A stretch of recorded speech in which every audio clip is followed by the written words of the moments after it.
కేసులు పెట్టారు. ఒక కుటుంబాన్ని వేధించి ఇలా హింసించడం, ఒక మహిళని ఇలా చేయడం పద్ధత? దీన్ని రాజకీయం అంటారా? ఒక మహిళని ఇలా చేయటం, ఎంతమందిని చూసి బాధతో ఏడిస్తే ఒక మహిళని దొంగ ఏడుపులు అంటారా? మీ గోపన్న ప్రతి ఇంటికి కష్టకాలంలో అండగా నిలబడ్డాడు. నాకు ఈ కష్టకాలంలో మీ అందరూ ఇంత అండగా నిలబడినందుకు నాకు గర్వంగా ఉంది. మీ ఇంటి ఆడబిడ్డగా స్వీకరించి ఆదరించాలని కోరుకుంటున్నాను. ఈ కష్ట సమయంలో పార్టీ అంతా నాకు అండగా ఉండి, గౌరవనీయులైన కేసీఆర్ గారు, కేటీఆర్ అన్న మా కుటుంబాన్ని వాళ్ళ కుటుంబంతో సమానంగా చూసుకొని ఇంత ఆదరణ ఇచ్చి ఎక్కడి వరకు తీసుకొచ్చారు.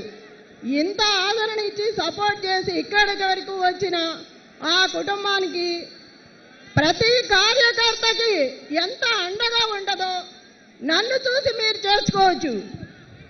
కేటీఆర్ అన్న ప్రతి కార్యకర్తకి మా కుటుంబానికి ఉన్నంత అండగా నిలబడతారు. ఎవరికి భయపడాల్సిన అవసరం లేదు.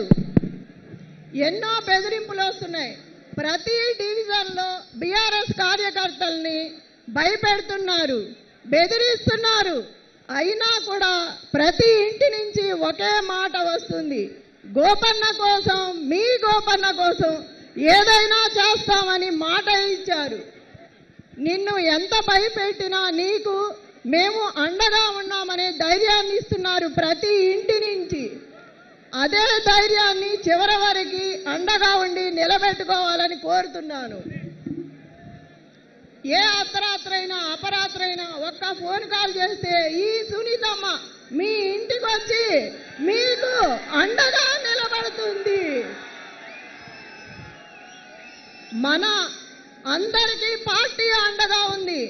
మీకు నేనున్నాను, నా వెనుక కేటీఆర్ అన్న ఉన్నారు. అందరికీ అండగా నిలబడతారు.